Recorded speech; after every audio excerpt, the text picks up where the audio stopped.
Au niveau des gonades mâles, c'est-à-dire de l'organe sexuel mâle, vous avez ici les testicules et tous les organes qui entourent les testicules et qui vont permettre aux spermatozoïdes de sortir de l'appareil génital, l'appareil reproducteur mâle. Alors l'organe sexuel, c'est le lieu de fabrication des spermatozoïdes. Chez l'homme, il s'appelle donc testicule. C'est le lieu donc de fabrication des spermatozoïdes. En numéro 2, vous avez l'épididyme. L'épididyme, c'est la sortie des testicules, c'est une structure qui est collée aux testicules. C'est une structure importante car les spermatozoïdes vont sortir par l'épididyme et dans cet épididyme, il y aura la transformation finale des spermatozoïdes qui pourront fonctionner. C'est la dernière transformation des spermatozoïdes. Un spermatozoïde qui est pris directement dans le testicule ne peut pas faire la fécondation. Partie numéro 3, le spermiducte. C'est le canal déférent.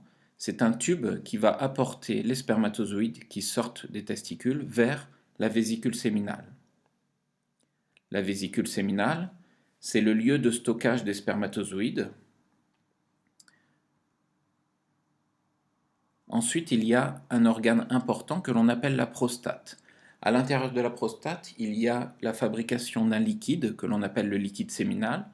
Le liquide séminal avec les spermatozoïdes vont former ce que l'on appelle le sperme, et le sperme sera libéré lors d'une reproduction sexuelle. Et enfin, la dernière partie que vous devez connaître, c'est l'urètre. L'urètre est un canal qui va permettre la sortie des spermatozoïdes à l'extérieur du corps de l'homme.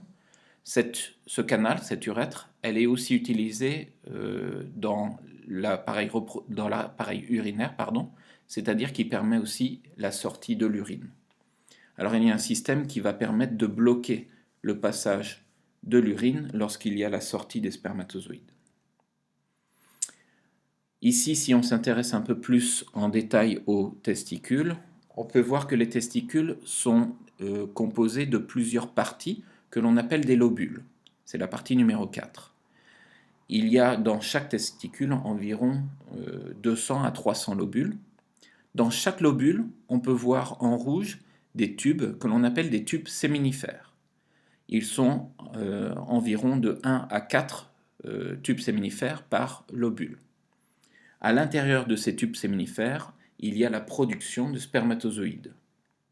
Tous ces tubes séminifères vont se rejoindre au niveau de l'épididyme pour former un seul canal déférent, c'est-à-dire un spermiducte. Ici, vous avez une photographie qui a été prise en microscope électronique de tubes séminifères. Les tubes sont représentés en couleur orange et à l'intérieur des tubes, en bleu, vous avez les cellules qui vont permettre la fabrication des spermatozoïdes et on peut voir au centre des tubes séminifères les spermatozoïdes. Ici, vous avez une image en microscope optique de tubes séminifères, vous en avez 3. Entre les tubes séminifères, vous avez des cellules qui s'appellent les cellules de Leydig, que l'on verra un petit peu plus tard. Et à l'intérieur des tubes séminifères, on peut voir des cellules qui évoluent de l'extérieur vers le centre en spermatozoïdes. Voilà pour la première partie. Il y a une deuxième partie qui continue ce cours sur les gonades mâles.